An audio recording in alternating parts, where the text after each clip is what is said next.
Muzhappilangad BJP. പ്രവർത്തകൻ സൂരജ് വധക്കേസിൽ കുറ്റക്കാരെന്ന് കണ്ടെത്തിയ CPM പ്രവർത്തകർക്ക് ശിക്ഷ വിധിച്ച് കോടതി. 8 പ്രതികൾക്ക് കോടതി ജീവപര്യന്തം ശിക്ഷ വിധിച്ചു. 2 മുതൽ 6 വരെ പ്രതികൾക്കും 7 മുതൽ 9 വരെ പ്രതികൾക്കുമാണ് ജീവപര്യന്തം ശിക്ഷ വിധിച്ചത്.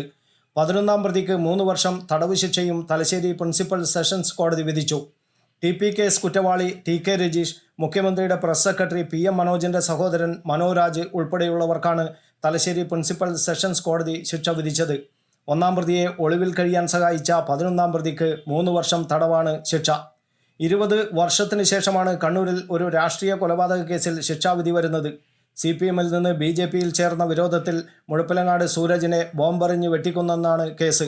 കുറ്റക്കാരെന്ന് കണ്ടെത്തിയ 9 CPM പ്രവർത്തകരിൽ 8 പേർക്ക് കോടതി ജീവപര്യന്തം ശിക്ഷ വിധിച്ചു. 50,000 രൂപ പിഴയും ശിക്ഷ വിധിച്ചിട്ടുണ്ട്.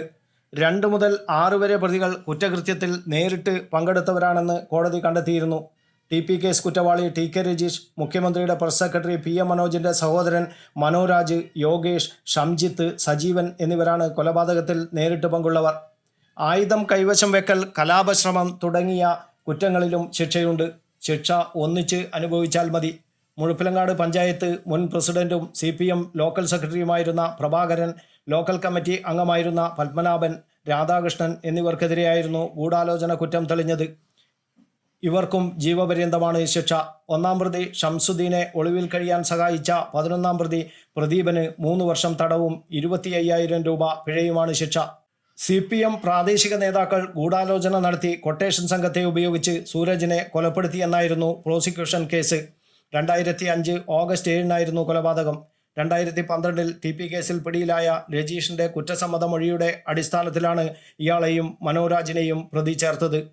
ഓട്ടോറിക്ഷയിൽ മുഴപ്പിലങ്ങാട് ടെലിഫോൺ എക്സ്ചേഞ്ചിന് സമീപം എത്തിയായിരുന്നു ആക്രമണം. ഓട്ടോറിക്ഷയിലാണ് പ്രതികൾ എത്തിയത്. ഓട്ടോ ഉടമയുടെ മൊഴി നിർണായകമായി. കുറ്റക്കാർ നിരപരാധികളെന്നും രക്ഷിക്കാൻ അപ്പീൽ പോകുമെന്നും CPM നിലപാട്. News bureau, Kannur media.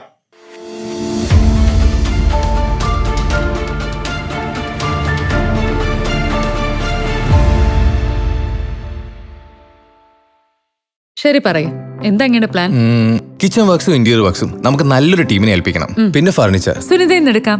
അവിടെ ആകുമ്പോ എല്ലാ മോഡൽ ഫർണിച്ചറും അവൈലബിൾ ആണ്. മോഡേൺ വേണമെങ്കിൽ മോഡേൺ, ട്രഡീഷണൽ വേണമെങ്കിൽ ട്രഡീഷണൽ. ഇനിയിപ്പോ ഇമ്പോർട്ടഡ് ഫർണിച്ചർ വേണമെങ്കിലോ അതും സുനിതയിലുണ്ട്. ചേട്ടാ, ഫർണിച്ചർ സുനിതയെന്നാണെങ്കിൽ മോഡുലർ കിച്ചണും ഇന്റീരിയർ വർക്ക്സും അവരെ തന്നെ ഏൽപ്പിച്ചാ പോരെ? അതിനവർ ഇന്റീരിയർ വർക്ക്സ് ഒക്കെ ചെയ്യുന്നുണ്ടോ? ഒരു വീടിന്റെ മുഴുവൻ ഇന്റീരിയർ ഡിസൈൻ ചെയ്ത് ഫിനിഷ് ചെയ്യാനുള്ള സ്പെഷ്യലൈസ്ഡ് ആൻഡ് എക്സ്പീരിയൻസ് ടീമും സ്വന്തമായ ഒരു മാനുഫാക്ചറിംഗ് യൂണിറ്റും ഉണ്ട് സുനിതയ്ക്ക്. ഇപ്പോൾ ഏത് ജനറേഷന്റെയും ഫേവറേറ്റ് സുനിത ഫർണിച്ചർ.